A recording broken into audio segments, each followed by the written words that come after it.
as the deer panteth for the water, so my soul longeth after thee. You alone are my heart's desire, and I long to worship thee. You alone are my strength, my shield. To you alone may my spirit yield. You alone are my heart's desire, and I long to worship thee.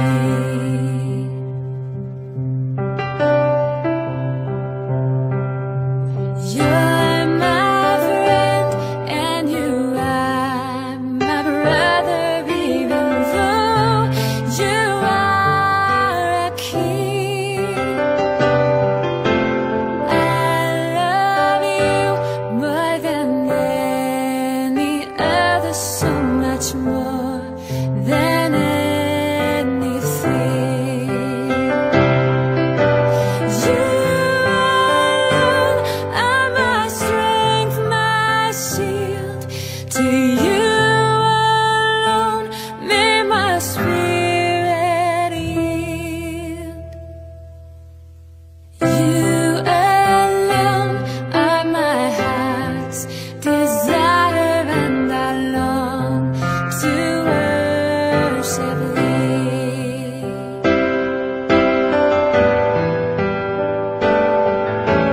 I want you more than gold or silver, only you can satisfy. You alone are the real joy giver, and the apple of my eye. You alone are my strength, my shield. To you alone may my spirit yield. You alone are my heart's desire, and I long to worship thee.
Amen! Napakagandang pagsisimula para sa gawain po natin ngayong gabi. Thank you so much, AJ. At naway patuloy na gamitin mo ang talent mo sa Panginoon. Magandang gabi po sa inyong lahat. I would like to welcome you all dito po sa ating Feasting on the Divine Verses Online Ministry.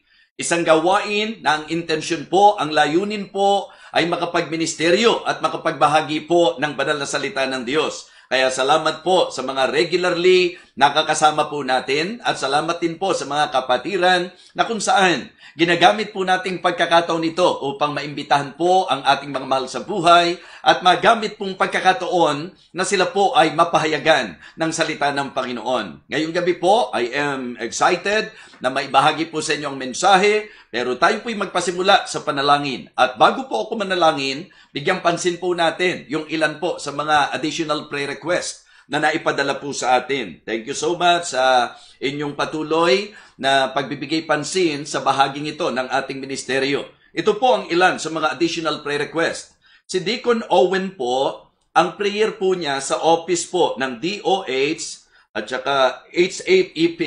So, ang kanyang prayer request po, mag-negative sila sa COVID test. Ano po? So, yung opisinang ito na siguro dito siya pumapasok. Ano po? So, ipag-pray po natin. Ganon din po si Preacher Daniel. Ang prayer request niya, yung isa po sa kanilang office mate na sana po negative din ang maging result ng kanyang test. Okay? Si Preacher Jedmark naman, hinihiling po niya na isama po natin sa pananalangin si Pastor Arnel Magracia. Para po ba doon sa clear findings sa kanyang karamdaman para malaman na rin po ang dahilan kung bakit po pababa po yung kanyang hemoglobin. So please remember Pastor Arnel Magracia sa ating pong panalangin. Si Sister Chari po, pakisama rin po natin sa prayer na nawa maging maayos po yung pananakit po ng kanyang tiyan. Ano po? Yung tamang findings din po at naway hindi naman po ito malala at sana po magamot po kaagad. Pakipanalangin niyo po si Sister Chari. Ganun din po, nais nating patuloy na ipag-pray si Sister Cathy. Improving naman po siya. Yun po yung ayon sa ating pong update ano po, na nakuha. At yung isa nga po sa anak nila, negative na po doon sa test. Napakabuti ng Panginoon. So, just keep on praying. At yung ilan pa ng mga prayer requests na ating pong alam na. Ano po? So, sige po. Samahan niyo po ako sa panalangin po natin ngayong gabing ito. Let us pray. Lord, thank you so much. Aming Ama, kami po'y nagpupuri sapagkat kami po'y nagkaroon ng pagkakataong muli na makapanalangin po sa iyo at maging bahagi po ng pananalangin sa ilan sa mga kahilingan po ng aming pong mga minamahal. Dakilang Diyos, hiling po namin na ikaw po ang siyang magbigay katugunan sa aming pong mga panalangin kahilingan. Sister Cathy, patuloy po ang paglapit namin sa iyo sa kanyang lubos na kagalingan, maging ang kanyang buong pamilya, na nawa dakilang Diyos, sila po ay iyong maingatan at naway wag pong mag-positive sa COVID, Panginoon. Hiling ko po na ikaw rin po ang siyang magbigay pansin sa prayer request ni Deacon Owen sa opisina na lahat po nawa sila ay mag-negative po sa COVID test. At ang isa sa kaopisina po sa DAR ni Preacher Daniel naway negative din po ang maging resulta ng test po sa kanya. Ganon din po si Pastor Arnel Magracia, Panginoon. Ikaw po ang siyang tumulong na matuklasan na po kung ano talaga ang kanyang karamdaman. At nawadakilan Diyos, maagapan po at maingatan po siya, lalo na sa nagiging pagbaba po ng kanyang hemoglobin, Panginoon. May you give him strength, O God, and please, makarecover po nawa siya sa kanyang karamdaman.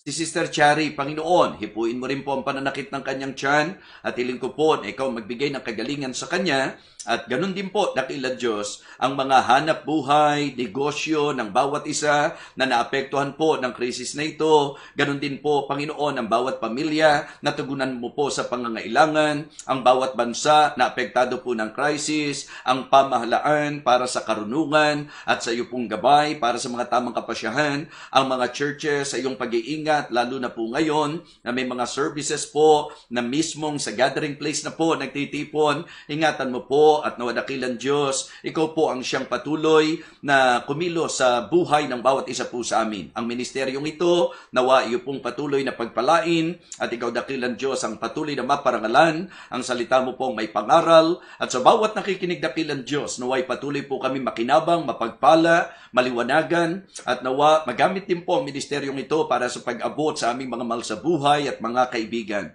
Lord, thank you for giving me wisdom and thank you for your everyday guidance. I pray, O Father, that you will continue to help me, to strengthen me, and please continue to give me good health para po makapagministeryo at makiganap sa iyo pong kalooban para sa amin. Thank you so much, Heavenly Father. We praise you, we thank you. In Jesus' most precious name, Amen. Amen. Okay, so purihin po ang Panginoon. And this time, ako po yung excited na batiin po ang ating mga celebrants. At ito po yung amin lang pong nalaman. Ano po? Kaya kung kayo po yung interesado, meron kayong mga mahal sa buhay, gusto nyong mabati natin, may shout out po natin sa kanila pong special day, sige po, feel free po, ipadala nyo lang po dito sa amin. Pero ngayon po, nais ko pong batiin natin ang mga mahahalagang tao po sa buhay ng inyong lingkod. Yes, sila po ay maikukonsider ko pong napakalapit po sa aking puso, sa aming pamilya, at maging sa Living Water Baptist Church and Victory Fundamental Baptist Church. So nais nating batiin, unahin na po natin ang asawa po ng pastor.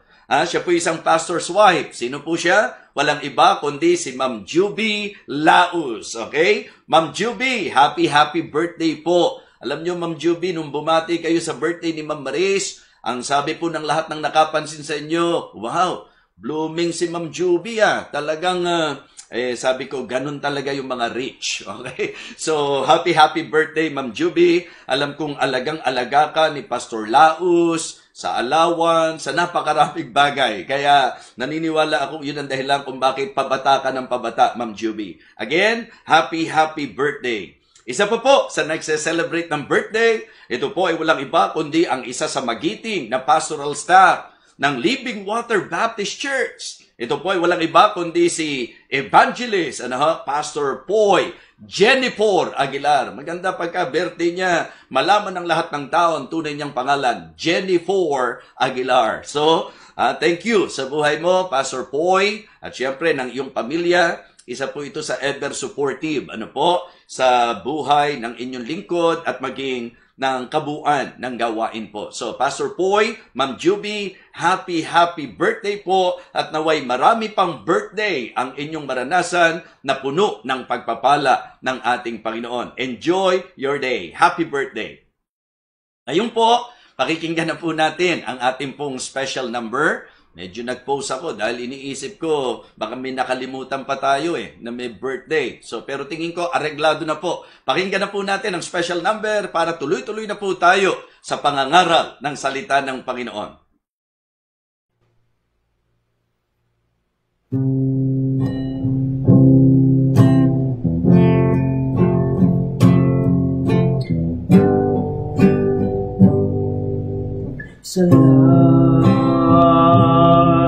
Ang buhay na bigay ng may kapal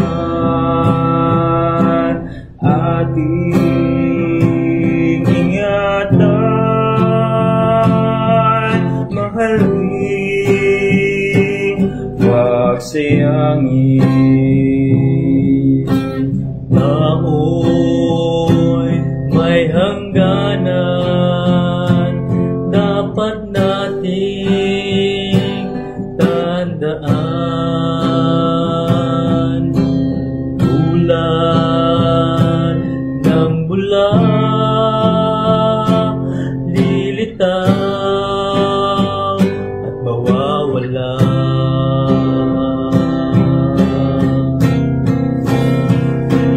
Minsan lang ang pagkakataon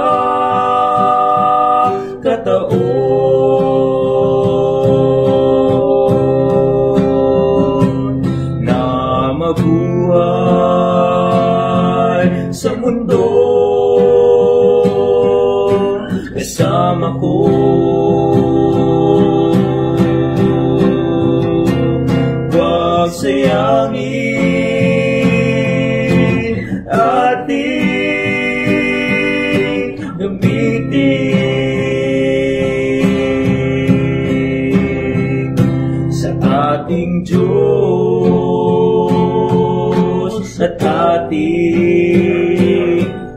kapwari.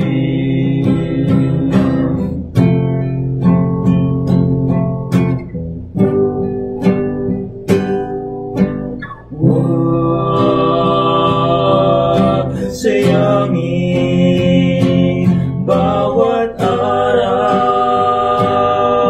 na dumarating, tayo'y manalangin. Diyos ay sambahin. Minsan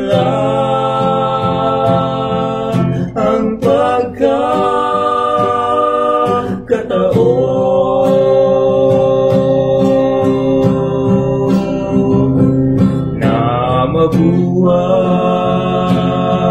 sa mundo kasama ko.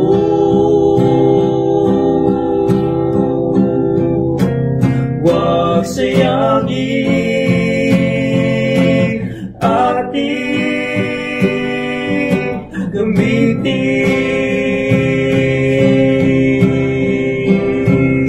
sa ating Diyos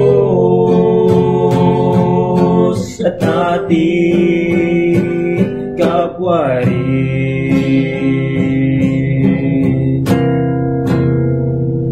Minsan lang ang pagkakataon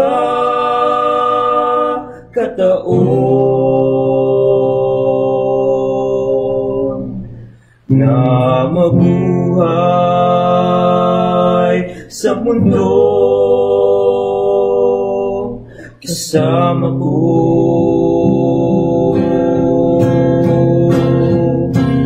Huwag sayangin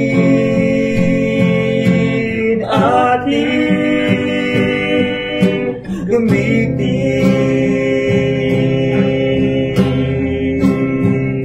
sa ating Diyos at ating kapwari.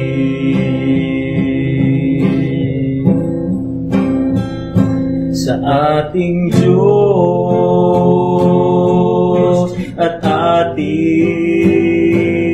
kapwari.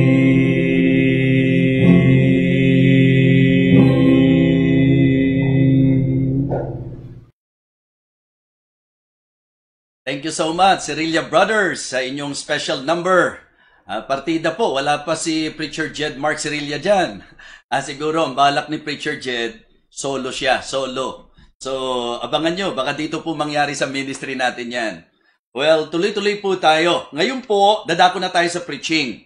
Pero bago po ang aking pangangaral, gusto ko lang po i-announce sa inyo, mga minamahal, nang magiging sistema po natin ngayon, series of preachings po tayo. Meron pong request na topic na gusto ko pong bigyang pansin ayon sa leading na rin po ng Panginoon.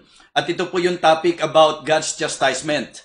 So, interesting po yan, di po ba? So, yun po ang tatalakayin natin, pero ang naging kapasyahan ko po, sunod-sunod po ang gagawin kong pagtalakay. Bawat puntos po natin, gusto kong mabigyan natin ng enough time para po talaga mas ma-enjoy po natin yung learning sa mga masasabi nating puntos na ibinigay ng Panginoon sa inyo pong lingkod. Ang ating pong magiging talata po, Hebrews chapter 12, verses 5 to 11. At ngayon po, ang part 1 ng ating pong magiging mensahe. Ang title po ng message ko, Great Encouragement in God's Chastisement. Yes, great encouragement in God's chastisement. Again, Hebrews chapter 12, verses 5 to 11. Hebrews chapter 12, verses 5 to 11. Basahin ko po sa inyo ang sinasabi po ng ating mga talata. And ye have forgotten the exhortation which speaketh unto you as unto children. My son, despise not thou the chastening of the Lord, nor faint when thou art rebuked of him. For whom the Lord loveth, he chasteneth, and scourgeth every son whom he receiveth. If ye endure chastening, God dealeth with you as with sons. For what son is he whom the Father chasteneth not? But if ye be without chastisement, whereof all are partakers, then ye are bastards and not sons. Furthermore, we have had fathers of our flesh which corrected us, and we gave them reverence. Shall we not much rather be in subjection unto the Father of spirits and live? Verse number 10, For they verily for a few days chastened us after their own pleasure, but he for our profit, that we might be partakers of his holiness. Now, no chastening for the present seemeth to be joyous, but grievous. Nevertheless, afterward, it yielded the peaceable fruit of righteousness unto them which are exercised thereby. Manalangin po tayo. Dakilang Diyos, salamat po sa malinaw na kapahayagan ng iyong salita.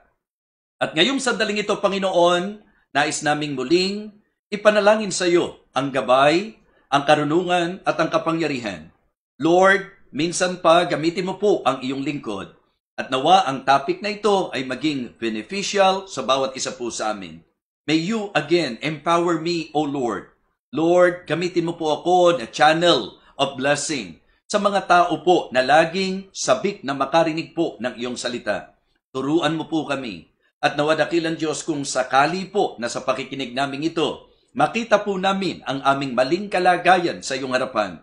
Nawa ang mensaheng ito ang magamit upang kami po ay maituwid. Muli po, Panginoon Diyos, sa iyo po ang aking pagtitiwala. Ito po ang aking panalangin sa pangalan po ng aming Panginoong Jesus. Amen. Amen. Okay, so purihin po ang Panginoon. So again, ang title po ng mensahe natin, Great Encouragement in God's Chastisement. Pag inisip niyo po mga minamahal, para bang negative, tapos great encouragement. Actually po, ang intention ko po ngayon sa pangangaral, i-present ko po sa inyo ang mensaheng ito, una, in a unique manner, in a unique approach. Gusto ko po, ang maging presentation ko po ng preaching, yung pong hindi yung sa karaniwang kaparaanan po na ipinapangaral po ang topic na ito. Alam nyo na ang ibig kong sabihin, hindi po ba? Siyempre, pag pinag-usapan natin, palo ng Panginoon, medyo parang ang dating kaagad nito negative, medyo talagang rap ang dating po ng magiging presentation dahil ang pinag-uusapan natin negatibo di po ba? So, pero this time, I would like to preach this message in a unique approach. Using, masasabi po natin kakaibang approach, hindi po yung the usual way na ito po ay pinapangaral. Pangalawa po, gusto ko pong ipangaral ito na sa pamamagitan po nung uplifting approach.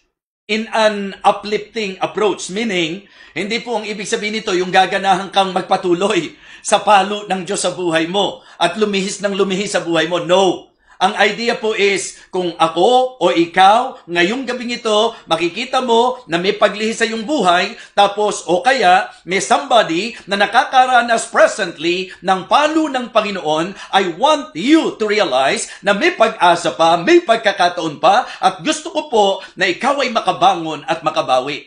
Gusto kong ipangaral ito sa paraan na maa-uplift po tayo. Ikatlo po, I want to preach this message in an unrebukable approach.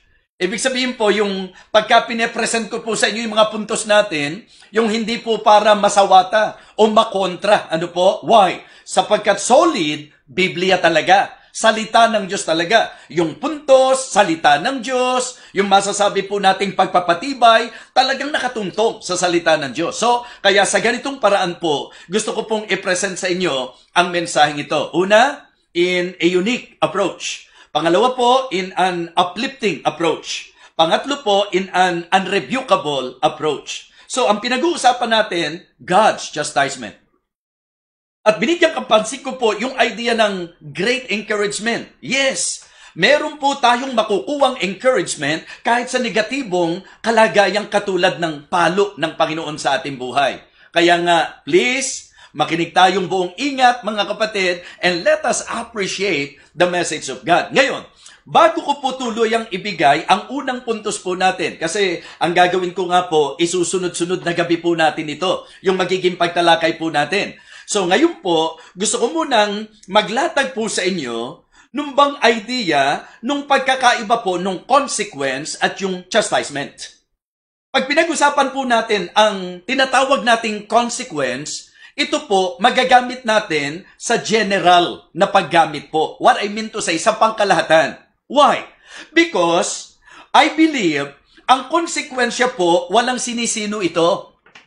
Unbeliever ka, believer ka, basta kahit sino po tayo, pag kami nagawa po tayong mali, kapag ka tayo po'y sumablay, meron pong magiging resulta. May hindi magiging magandang bunga. Walang exempted doon. Hindi pinag-uusapan doon ang estado ng buhay. Hindi pinag-uusapan doon kung sino ka. Okay? Ang pinag-uusapan, sa usapan ng konsekwensya, kahit sino ka, pag ikaw ay nagkamali, pag ikaw ay nagkasala, for sure, meron pong magiging bunga yan. Ang tawag doon, consequence. Saan natin ngayon ipapasok po yung idea ng chastisement? Okay? So, para sa akin po, consequence pa rin po ang chastisement. Kaya lang, pag ginamit na po natin ang salitang chastisement, hindi na po ito pang lahat. Pag chastisement na po ang pinag-usapan natin, still consequence, pero ito po'y nakapasok sa Kristyanismo. Meaning, ang usapan po ng palo ng Diyos is not applicable sa lahat ng tao, ito po'y applicable sa mga nasa Kanya. Pag ikaw ay Kristiyano. Sana po naging maliwanag po sa inyo, ho? Uulitin ko po, halos pareho po yan, na ang konsekwensya at ang palo ay bunga ng maling ginawa, ng maling buhay, ng maling kapasyahan. Ang tawag po dyan, consequence. Lahat po yan. Pero pagka po pinag-usapan na natin yung palo, ito po'y applicable sa mga anak ng Diyos. I hope na ito po ay maliwanag sa bawat isa. Now, ngayon po sa ating magiging pagtalakay, pansinin niyo pong muli ang ating pong mga talata. Kasi yung iba naman, iniisip nila na mamalo ba ang Diyos? Parang hindi sanay. Parang hindi sanay na makarinig na ang Diyos ay namamalo. Hindi po ba? So may mga ganun po. Sasabihin nila, ang Diyos ay pag-ibig. Hindi ba? Ang Diyos ay maunawain. Ang Diyos ay masasabi po natin talagang gracious. Ang Diyos ay merciful. Well, ang message natin tungkol sa palo ng Diyos ay hindi po kontra sa katotohanan na ang Diyos ay pag-ibig, mapagmahal, na ang Diyos po ay mapagbiyaya, na ang Diyos po ay magandang loob, ang Diyos po ay mapagpahinuhod, ang Diyos po ay mahabagin. Hindi po ito kontra sa katangian ng Diyos. Kaya lang po, huwag niyo pong tapusin doon. Sana po maisip din natin na ang pinag-uusapan nating Diyos na maawain, mapagmahal, mapagbiyaya, magandang loob, siya po ay Diyos din na matuwid, siya po ay Diyos na banal, makatarungan. Dapat iyon po makita rin natin. And because of that, dyan papasok yung katotohanan at yung idea kung bakit ang Diyos namamalo rin kapag kinakailangan. Amen? So I hope na dito po sa pag-establish natin ng pinakapundasyon ng ating pong mensahe ay maliwanagan na po kaagad tayo. Now, ang ating pong tatalakayin, 3 puntos po yan. Pero ngayon po, sa part 1 natin, yung first point po ang aking tatalakayin sa inyo. So, let me share with you now our first point. Okay? Una po, the implications of God's chastisement. Ano po ang implikasyon ng tinatawag nating palo ng Diyos? What the chastisement of God is implying. Pakinggan nyo mabuti ito. I believe. Ito po'y nag-i-imply ng negatibo at positibo. Ang ibig kong sabihin po, mga minamahal, pag pinag-usapan po natin ang palo ng Panginoon, lumalabas po na merong mali at merong tama. There is something wrong and there is something right. Anong nakakalito po yun Parang nakakalito po yung sinasabi nyo, Pastor. Well, kung makikinig kayo ngayon at magiging maingat sa pakikinig, hindi kayo malilito, maiintindihan nyo ng maliwanag ang usaping ito. Alright? Kasi ang puntos natin the implications of God's chastisement. Ano po ang ipinararating? Ano ang gustong iparating? Ano ang ipinakikita? Ano ang mahayag sa palo ng Diyos? Anong katotohanan? Anong aral ang makikita natin? Ano ang gustong iparating ng Diyos? Bakit siya namamalo? At ano ang mensaheng makukuha natin? So again, binibigyang tibay ko po sa inyo ang puntos natin. Okay? The implications of God's chastisement. There is something wrong and there is something right. Diba? Something is wrong and something is right. Ano po ang magandang ipunto po natin? Number one, about the implications of God's chastisement. Number one, I believe, ang ini-imply po nito that we are a lost child of God. Pag nakakaranas po tayo ng palo, ang ipinakikita nito, lihis ka. Diba? Malayo ka sa Diyos. Mali ka. Nasa pagsuway ka. Ikaw ay lumalabag. Ikaw ay lumalayo. Ikaw ay lumilihis. Yan po ang ipinakikita po ng palo ng Diyos. Hindi tayo papaluin ng Diyos nang malapit tayo sa Kanya. Hindi tayo papaluin ng Diyos na tuwid ang buhay natin. Hindi tayo papaluin ng Diyos na sumusunod tayo sa kalooban. So pagka naranasan mo ang palo ng Diyos, ipinapakita nito, may mali sa buhay mo, merong pong mga bagay na dapat itama at ituwid sa buhay mo. Amen? That's the implication. Why God is chastening us. Kaya niya tayo pinapalo, mga minamahal. Dito po, paulit-ulit Sabi ko nga namamalo ba ang Diyos? Tingnan nyo po doon sa talata natin. Balikan muna po natin. Ang sabi po ng verse number 5, And ye have forgotten the exhortation which speaketh unto you as unto children. My son, despise not thou the chastening of the Lord. Eksakto po chastening of the Lord. Diba? At ang sabi po, nor faint when thou art rebuked of him. In verse number 6, For whom the Lord loveth, He chasteneth and scourgeth every son whom He receiveth. Paulit-ulit po sa verse number 7, if you endure chastening. Di po ba? Sa verse number 8, but if you be without chastisement. Paulit-ulit po, merong palo talaga ng Diyos, mga minamahal. At ang implication po, pag pinapalo ako ng Diyos, pag pinapalo ka ng Diyos, ang ibig sabihin, may mali sa buhay natin. Something is wrong in our lives. So yun po ang implikasyon. So every time that God is chastening us, God is implying, hey, there is something wrong sa buhay mo. Maring sinusuway mo siya. Maring ikaw ay nabubuhay sa sarili mong gusto. Maring lumalayo ka sa Panginoon. Alam niyo po ba, pag kinuha natin ang unawa sa verse number 5, ang sabi po, And ye have forgotten the exhortation which speaketh unto you. Lumalabas po, alam nila yung aral, nilimot nila yung aral. Ganyan po ang bayan ng Panginoon Alaga sila sa turo, alaga sila sa aral. Pero ang nagiging sablay, pag nililimot nila ang aral. Tingnan nyo nga po yung sabi po sa Proverbs. Proverbs chapter 3, please. In Proverbs chapter 3, pwede nating sabihin cross-reference po ito Verses 11 and 12. Ang sabi po, My son, despise not the chastening of the Lord, neither be weary of His correction. In verse number 12, For whom the Lord loveth, He correcteth, even as a father the son in whom He delighteth. So alam po nila yung aral na yan. Kaya nga dito, ang pagkakasabi, and ye have forgotten. Parang tayo po. Hindi naman bago sa atin yung mga aral. Natutunan na natin yan. Narinig na po natin yan. Pero, ang tendency natin, nakakalimot po tayo. So, yun po yung pinaka-idea, mga minamahal. And tonight, that is my concern. Para po mapaalalahanan ang bawat isa sa atin na baka nakalimutan natin na mamalo ang Panginoon. At bakit siya namamalo? Dahil meron pong lihi sa buhay natin. Dahil meron pong paglayo sa buhay natin. Dahil meron paglabag sa buhay po natin. Yun po ang dahilan. Kaya nga ang sabi, mga kapatid, For whom the Lord loveth, He corrected. Diba? Bakit niya itatama kung tama na, mga kapatid? Kaya importante po. Ngayon, may mga ilang example po na makikita tayo. Kahit sa Old Testament, pagka ikaw, kahit sa Diyos ka, pag lumayo ka, delikado po yan. Papaluin ka ng Panginoon. Ang pinag-uusapan natin yung great encouragement in God's chastisement. Di po ba? Kaya sabi ko, ito yung ini-imply Pagka ikaw pinapalo, ang ibig sabihin diyan, may mali sa buhay mo.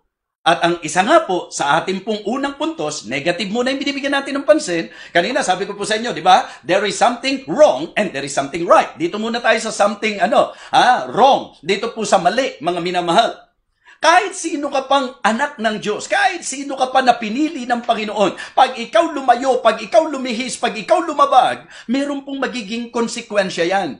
At sabi ko sa inyo, pag konsekwensya na ang pinag-uusapan, yung mga nasa Diyos, palo po yan. Amen? So, yun po ang naliwanag. Halimbawa lang po, naalala niyo po si Jacob. Hindi ba? Sa naging kapalpakan at pagsablay ni Jacob, inani niya Diba? Meron pong naging consequence sa kanya eh. Si Abraham, alam natin na dumating sa punto na ikinaila po niya si Sarah, di po ba? O, basta lahat po, walang exempted. Kahit sino ka, ang ating sisentruhan ngayon, yung tinukoy pong a man after God's own heart. Sino po siya? Si David. Ano po ang nangyari sa buhay ni David? Isang tao na pinili ng Diyos, di ba? Anointed by God and a man after God's own heart. Pero nung siya'y lumihis, nung siya'y nagkasala, nung siya'y lumayo, hindi ba inani po niya ang bunga ng kanyang naging kasalanan? At hindi po biro, mga kapatid. Alam po natin na napakarami pong nangyaring hindi maganda kay David. Kaya ang bigat, ang sabi po ng Bible, sa pahayag po ni David, talagang my sin is ever before me. Why? It is because of the consequences, mga kapatid. Hindi po pwede na titingnan nating mababaw, na ikaw susuway ka, na ikaw lilihis ka, na ikaw lalayo ka, ipipilit mo ang sarili mong gusto, hindi mo pakikinggan ng Diyos. Minsan po, ayon nga sa sinasabi ng teksto natin, may mga pagkakataon po, ang akala natin, pag hindi tayo nakakaranas ng tapik, yung hindi tayo pinapalo, akala natin masaya yung ganun. Hindi raw po. At maintindihan natin sa mga series of preachings na ito kung bakit hindi advantage na hindi ka makaranas ng palo. Nakakatakot po yun, mga minamahal. Pero ipino-point out ko po sa inyo, mga tao ng Diyos sa Biblia, pag lumalayo, pag lumilihis, mga minamahal, pinapalo po sila at ang palo at ang konsekwensya sa buhay po natin ay nag-i-imply na meron pong mali na tayo po ay nalalayo sa Diyos. Ano po ang sabi po ni David sa Psalm chapter 51? Ito po yung nangyari na po, ang pag-rebuke po ni Prophet Nathan sa kanya tungkol sa naging pagsablay at paglihis po niya sa kanyang buhay. Alam naman natin na sa record, nung pong nagkaroon ng confrontation, meron pang tendency si David na magpatay mali siya na parang wala siyang nagawa. Kahit na lumihis siya sa kung ano ang gusto ng Panginoon. Nilabag niya ang kautusan ng Panginoon. Mga kapatid, alam niyo po, nung siya po ay nagkasala, nung siya po ay bumagsak, hindi po pwedeng walang epekto po yan. So, he was confronted by Prophet Nathan, nirebuke po siya, at ito pong Psalm chapter 51 ay makikita natin na naging resulta po sa buhay ni David. Anong sabi po niya? Verse 51, for us to understand na kahit sino pa po tayo, pag sumablay tayo, pag lumayo tayo, mararamdaman po natin ang epekto nito, mga minamahal. Verse number 1, have mercy upon me, O God, according to thy loving kindness, according unto the multitude of thy tender mercies, blot out my transgressions. Wash me thoroughly from mine iniquity, and cleanse me from my sin. For I acknowledge my transgressions, and my sin is ever before me. Against thee only have I sinned, and done this evil in thy sight, that thou mightest be justified when thou speakest, and be clear when thou judgest. Behold, I was shapen in iniquity, and in sin did my mother conceive me. Behold, thou desirest truth in the inward parts, and in the hidden part thou shalt make me to know wisdom. Purge me with hyssop, and I shall be clean. Wash me, and I shall be whiter than snow. Listen to this, verse number 8. Ang problema, kapag ka ikaw ay lumihis, pagka ikaw ay lumayo, kapag ka ikaw ay natangay ng kasalanan, ito po ang mararanasan po natin. Verse number 8, damhin po natin, ang sabi po ni David, make me to hear joy and gladness, that the bones which thou hast broken may rejoice. Hide thy face from my sins and blot out all mine iniquities. Create in me a clean heart, O God, and renew a right spirit within me. Cast me not away from thy presence, and take not the Holy Spirit from me. Restore unto me the joy of thy salvation. Amen? At ang sabi po, mga kapatid, and uphold me with thy free spirit. Ito po'y tao na ikinonsider pong a man after God's own heart. Ang problema po, sumablay. Ang problema po, lumihis. Walang exempted. May palo. May konsekwensya. Meron pong ibubungang hindi maganda. Kaya huwag niyo pong babaliwalain po itong mensaheng ito, mga kapatid. Itong point na ito. Because for me, ang first point natin is about the alarm of God. I can say na kapag ikaw ay pinalo ng Panginoon, alarma po yan. Sana naman, pagka napalo ka na, matauhan ka na. Di po ba? Magbigay pansin ka na. Ito po ang isang bagay na gusto kong makita po ninyo na kahit hari ka pa, kahit anong ganda ng katayuan mo, pag lumayo ka sa Diyos, hindi pwedeng walang magiging hindi magandang epekto at bunga sa iya. Mga kapatid, mga minamahal, Isang bagay po na dapat maintindihan natin. Ang ating pong nararanasang palo sa Diyos ay pag-alarma ng Diyos. Yan po ay dapat magpaalala sa atin. Bakit nga ako pinapalo? Ba't ko kailangan maranasan ito? Bakit ganito ang nangyari sa buhay ko? Baka po ikaw ay nalayo na sa Diyos. Minsan, parang, alam niyo po yon, parang hindi tayo natuto ng aral ng salita ng Diyos. Hindi ka naging faithful, itinuro ng Diyos kung ano yung dapat binibigay mo sa Kanya, hindi mo binibigay, tapos kapag ka nagigipit ka, kapag ka hirap na hirap ka, parang dadayain mo pa ang sarili mo, hindi po pwede na yung pong paglabag natin sa utos ng Diyos ay hindi magre-resulta po ng konsekwensya sa atin. So si King David po, at dami pong halimbawa sa Old Testament, na kahit sa Diyos sila, pero nung lumihis sila, lahat ng ginawa nilang pagsablay ay naging dahilan kung bakit nirip nila ang consequence. Nasabi ko nga po sa inyo, pag ikaw ay sa Diyos, ito po ang ating ikinukonsider na palo. Sa New Testament po, ang isang magandang example, yung prodigal son, sa Luke chapter 15. Na mula sa kalagayang siya po'y kasama at kapiling ng kanyang ama, ano po ang kanya naging kapasyan? Lumayo. Okay? So, ang gusto po niya, humiwalay, lumayo. Ang ibig ko lang sabihin, katulad po siya ng mga nagsasabing Kristiyano na gustong mabuhay na walang ama o walang Diyos na talagang magbabawal sa kanya. Yung bang freely magawa niyang lahat ng gusto niyang gawin. Hindi po disenyo na ganyan ang buhay ng Kristiyano. Pag ikaw ay mananampalataya, subject ka dapat sa Diyos. Yung kalooban ng Panginoon, hindi pwede na lalayo ka sa Diyos, hindi po pwede na ipipilit mo yung gusto mo at maganda magiging bunga sa'yo. Pagka tinignan nyo po, masaganang umalis po yung prodigal son di po ba? Kinuha na niya lahat ng mana na para sa kanya pero ano po nangyari? Dahil lumayo siya sa Diyos, ano po? Isang bagay na dapat laging matatandaan natin. You cannot enjoy your life sa katotohanan ng enjoyment, ng joy na dinisenyo ng Panginoon nang lalayo ka sa Kanya. Kumbaga, sa pasimula, kala mo masaya. I'm sure, kung ilalarawan po natin, yung prodigal son, dahil sa thinking niya, na pagka siya ay lumayo, pag nabuhay siya sa sarili niya, malayang-malaya siya na magagawa niya lahat ng gusto niyang gawin. Okay? Pero saan siya dinala? Nag-suffer po siya. His life became miserable. Naging riotous ang kanyang buhay. Why? Lumayo sa Diyos Ano nangyari ngayon? Di nag-suffer. May consequence pag lalayo tayo sa Panginoon. Kaya for me, if ever na ikaw ay nakakaranas ngayon ng palo ng Diyos, yan po ay implikasyon that there is something wrong in your life. Okay? Ito po ay implying that we are a lost child of God.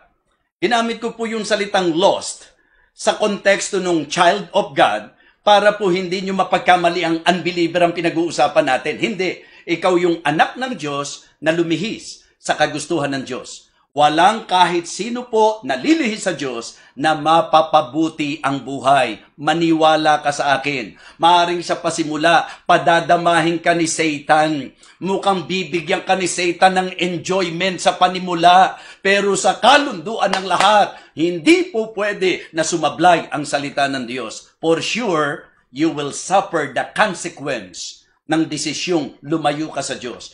Papaluin ka ng Panginoon. So, yun po yung negative. There is something wrong. Implication that we are a lost child of God. How about the positive? Sabi sa inyo may positive, kaya nga great encouragement Pag pinalo ako ng Panginoon, there is something right. Ano po yun? Yung iyong standing.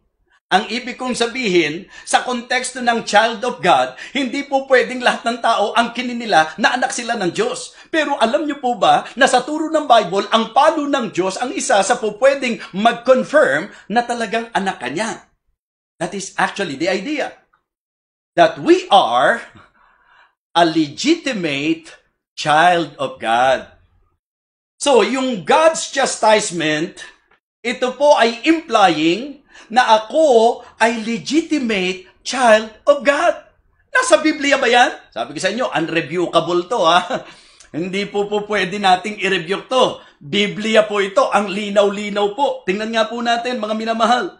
Sa verse number 7. If you endure chastening, God dealeth with you as with sons. For what son is he whom the Father chasteneth not? Verse 8. But if ye be without chastisement, whereof all are partakers, then ye are bastards and not sons. So ano po ang sinasabi sa atin ng writer? Na yung palong nararanasan natin, tiyakin mo ha, palo ng Diyos. Yung palo na nararanasan natin sa kalagayang Kristiyano na tayo ay affirmation of God. Doon po sa unang puntos natin, ito po ay patungkol sa alarma ng Diyos. The alarm of God, mga kapatid. Pag pinapalo ka, maalarma ka na. Pagka niririp mo na yung consequence, huwag ka nang magmatigas, huwag ka nang magpilit, huwag kang magpatay mali siya. Alarma na po ng Diyos sa'yo yan. Sinasabi na ng Panginoon, bumalik ka. Sinasabi na ng Diyos, ituwid mo na ang buhay mo. Sinasabi ng Diyos, magdurusa ka pag nagpatuloy ka. Kaya papaluin ka niya bilang pag-alarma ng Diyos sa'yo. Pangalawa po, mga kapatid, diba? Bilang legitimate child of God, para sa akin po, affirmation of God ito. Amen? Ang palo ng Diyos. Kaya sabi ko po, syempre malungkot yun eh. Kung tutusin, negative yun eh, pinalo ka eh. Pero ano yung sinasabi kong positive dito? Yung positive dito, nakukonfirma yung relasyon mo sa Panginoon. Anak ka talaga niya kasi hindi po pwede napapaluin ka ng Diyos kung hindi anak. Yun po ang concept na binibigay po sa atin. Ang sabi ng verse number 8, but if ye be without chastisement, whereof all are partakers, then ye are bastards and not sons. Furthermore, we have had fathers of our flesh which corrected us, and we gave them reverence. Shall we not much rather be in subjection unto the Father of spirits and live? For they verily, for a few days, chastened us after their own pleasure, but he for our profit, that we might be partakers of his holiness. Mga kapatid, verse 11, now no chastening for the present seemeth to be joyous, but grievous. Nevertheless, afterward it yielded the peaceable fruit of righteousness unto them which are exercised thereby. Mga kapatid, isang bagay po na gusto kong sabihin sa inyo, negatibo po na tayo'y mapalo. Pero ano po ang positibo? Nagpapatibay, anak ka talaga ng Panginoon. Kaya wag mong i-dare ang Panginoon. Wag mong hahamunin ng Diyos. Mga kapatid, paalala ito. Kung ikaw ay anak ng Diyos, ang disenyo ng Diyos sa anak niya, sumunod sa kalooban niya. Napakaganda ng plano ng Diyos sa ating buhay. Ngayon, kung anak ka niya at susuway ka, ang isang magpapatibay na anak ka niya talaga, papaluin ka niya. Kaya hindi ka dapat natutuwa na kahit mali ka na kahit kung ano-ano na pinagagagawa mo, parang okay lang. Mga kapatid, sabi ko nga, baka mamaya, binibigyan ka lang ng Diyos ng pagkakataon.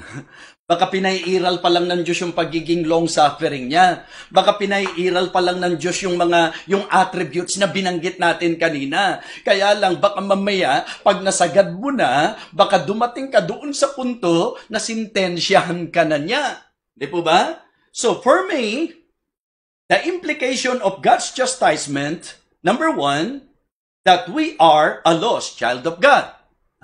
The alarm of God. Number 2, mga kapatid, that we are a legitimate child of God. Affirmation of God. So kaya lalabas, isa pala sa positibo yun.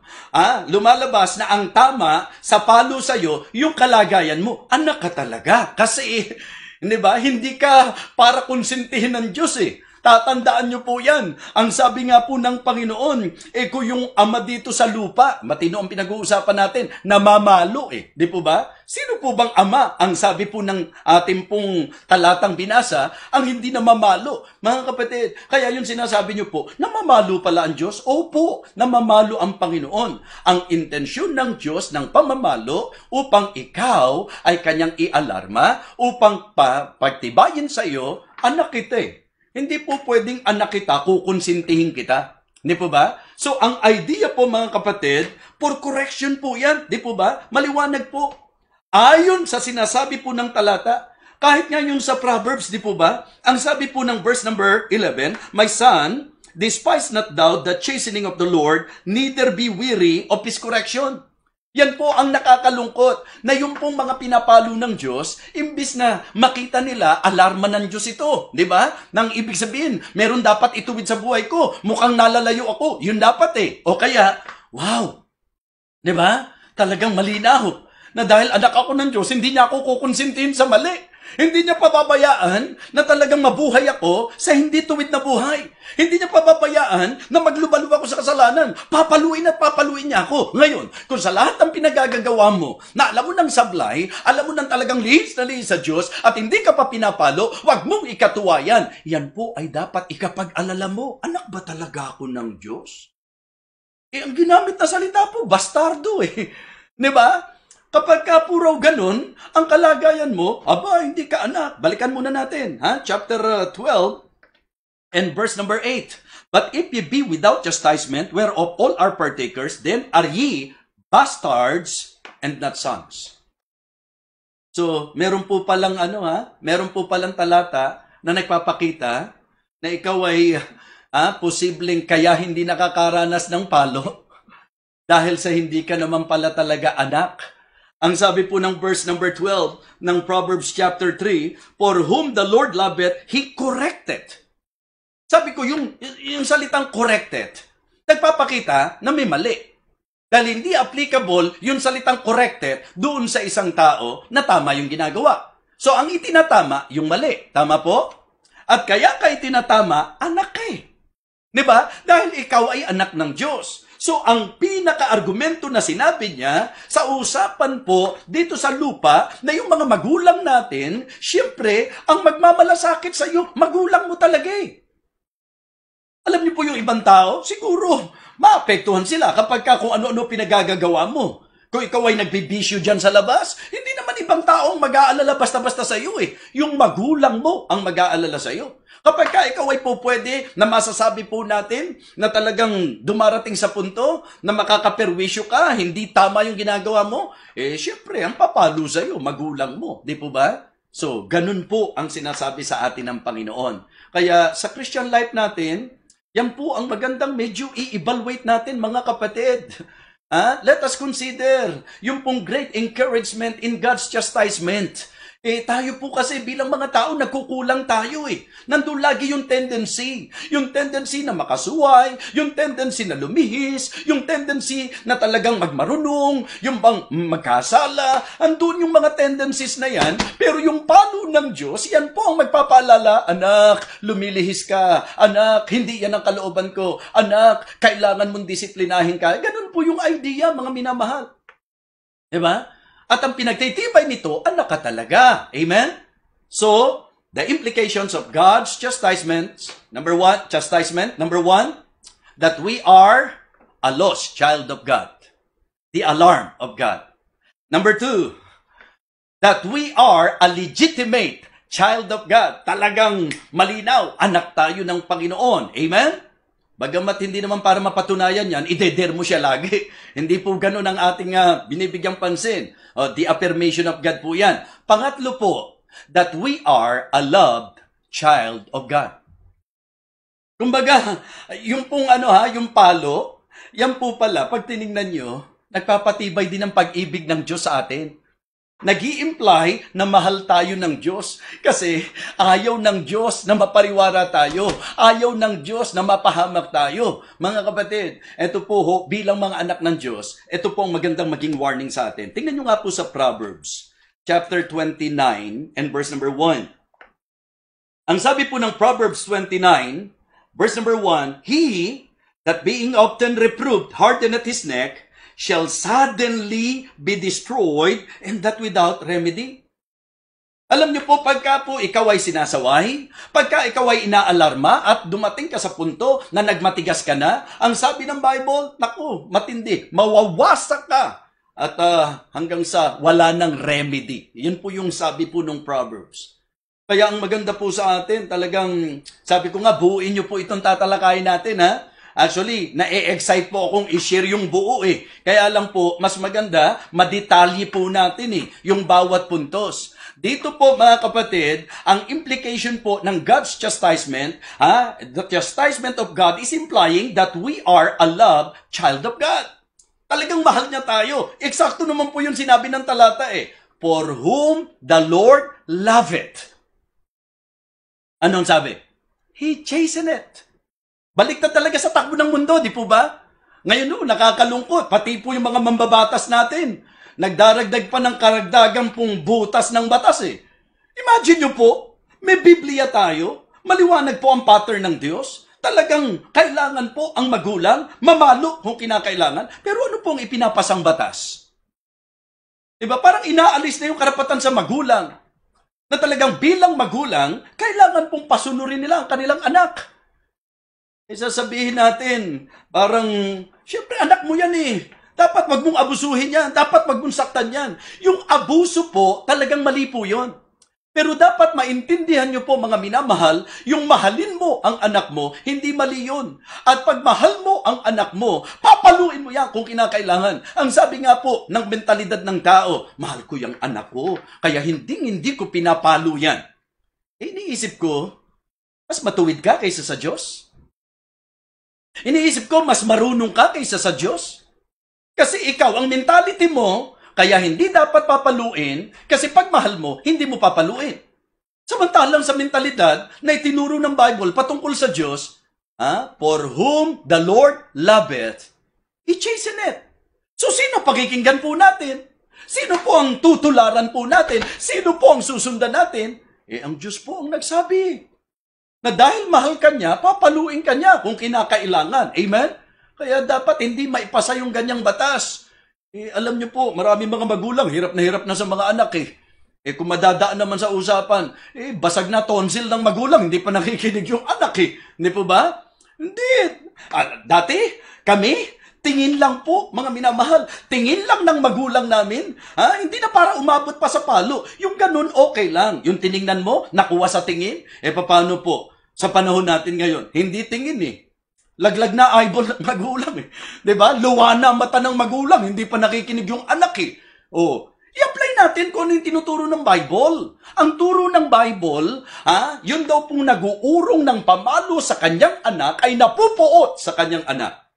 Tapos ang sabi ng Biblia, pattern na ipinakita ng Diyos, for whom the Lord loveth, He chasteneth, and scourgeth every son whom He receiveth. Amen? So, kanino tayo makikinig? Sino ang mas ating pong bibigyan ng masasabi nating pagpanig, mga minamahal? Yung Diyos na nakakaalam ng lahat ng bagay? Yung Diyos na matuwid? O yung mga tao na puro pang konsepto at karunungang tao lang na wala naman talagang sapat na batayan? Talagang, alam nyo po, kaya rin talaga napapasama yung mga bata pagka po laki sa layaw Una, pag laki sa layaw, alam naman natin yan, Jeprox, di po ba? Natatanda ko, may tula noon Ang laki sa layaw, karaniway hubad, sa bait at ngunit, sa hatol ay salat. Masaklap na bunga ng maling paglingap, habag ng magulang sa irog na anak. Nakita niyo po? So, kailangan disiplinahin po sila, mga kapatid. Tatalakayin po natin yung bahaging yan. Pero ngayon po, ang gusto kong ipakita, yung pong implikasyon. Ano po ang ini-imply ng palo ng Diyos? Na ikaw ay nalilihis. Anong ini-imply ng palo ng Diyos? Na ikaw ay kanyang totoong anak. Kaya kanya pinapalo. Ano pong ini-imply nito? Mahal kanya. Pinagmamalasakitan kanya. Kaya yung tatlong bagay na ito, pagka binigyan natin ng another outline, this is about the alarm of God. This is about the affirmation of God. This is about the affection of God. Amen? Na pagmahal ka ng Diyos, itutuwid ka niya. Pagmahal mo ang isang tao, hindi mo kukonsintihin. Delikado kasi. Mapapasama na, kukonsintihin mo pa. Kaya kapag hindi ka nagtatapat sa pagbibigay, hindi ka kukonsintihin ng Diyos. Hindi pwedeng hindi ka na nagbigay, pagpapalain ka pa. Hindi ka na sumunod, pagpapalain ka pa. Hindi, papaluin ka. Amen? At kaya ka papaluin para maalarma ka. Kaya ka papaluin kasi anak ka niya. Kaya ka papaluin kasi mahal ka niya. Ang gusto ng Diyos, huwag kang mapariwara, huwag kang masira, at ang gusto ng Diyos, mapabuti ka. Amen? Nasa unang gabi pa lang po tayo, mga minamahal.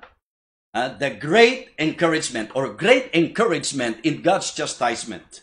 Mga kapatid, number 1, the implications of God's chastisement.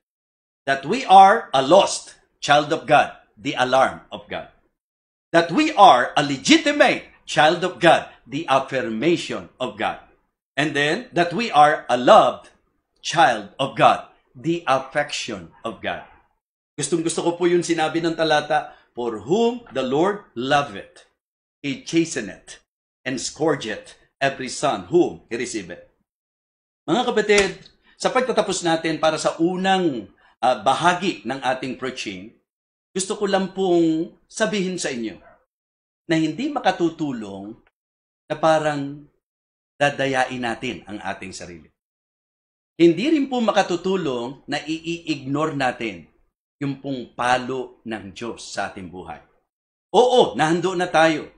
Nagkamali ka na eh. Sumablay ka na eh. Nasuway mo na ang Diyos eh. Nagkasala ka na eh. Handyan ka na nga eh. Na nararanasan mo na yung konsekwensya. Na pinapalo ka. Ngayon po, ipinaalam ng Diyos na kaya kanya pinapalo para tigilan na yan. Kaya kanya pinapalo para ituwid mo na yan.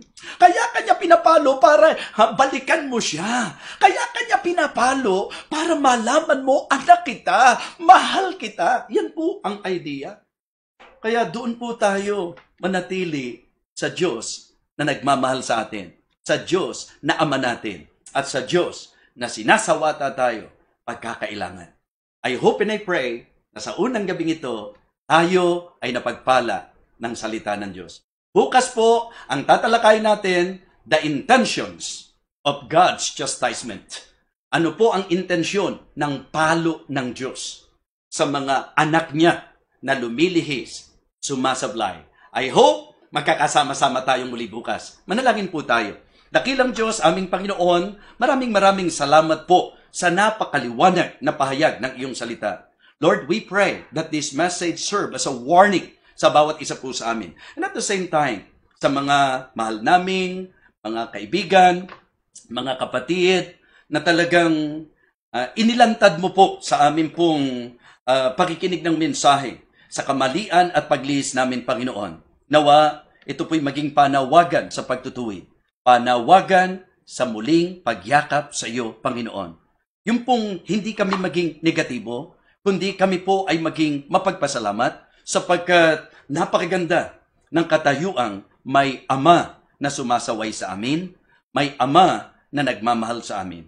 Nawa dakilang Diyos, magbunga po ang mensaheng ito sa aming mga buhay.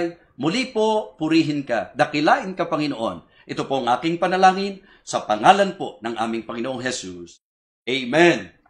Amen. Okay, purihin po ang Panginoon. Hanggang dito na lang po tayo ngayong gabi. Muli po, maraming salamat. At nawa, ang biyaya, kagandahan ng loob ng Diyos ay sumaating lahat. Sa Kanya po ang kapurihan.